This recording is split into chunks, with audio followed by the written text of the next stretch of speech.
Pemirsa, dalam sepekan ini jumlah pasien yang telah dinyatakan sembuh dari virus corona meningkat tajam. Sebanyak 1.492 orang telah dinyatakan sembuh dan jumlah ini lebih tinggi dari minggu sebelumnya.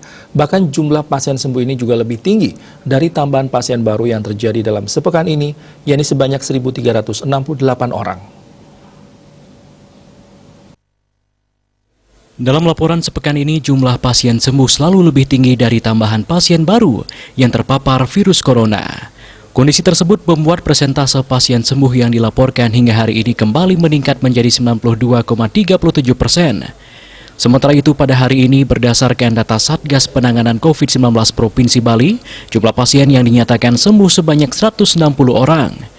Kabupaten Badung melaporkan jumlah tertinggi yakni sebanyak 50 orang, diikuti Denpasar dengan laporan 31 pasien sembuh, Jembrana 21 orang, Buleleng 18 orang, Tabanan 16 orang, Klungkung 14 orang, Gianyar 7 orang, dan Bangli melaporkan 3 orang. Secara kumulatif total pasien sembuh hingga hari ini mencapai 34.084 orang atau 92,37%.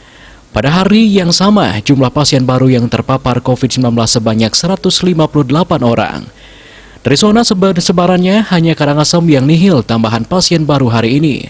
Secara kumulatif, total pasien yang telah ditangani Satgas Penanganan COVID-19 Provinsi Bali saat ini mencapai 36.900 orang.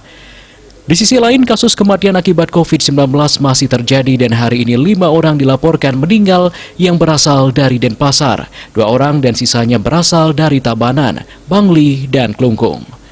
Total pasien meninggal menjadi 1.017 orang atau 2,76%. Untuk pasien yang masih dalam perawatan hari ini kembali berkurang 7 pasien sehingga saat ini masih tersisa 1.799 orang atau 4,88%. Wartawan Bali Pos melaporkan.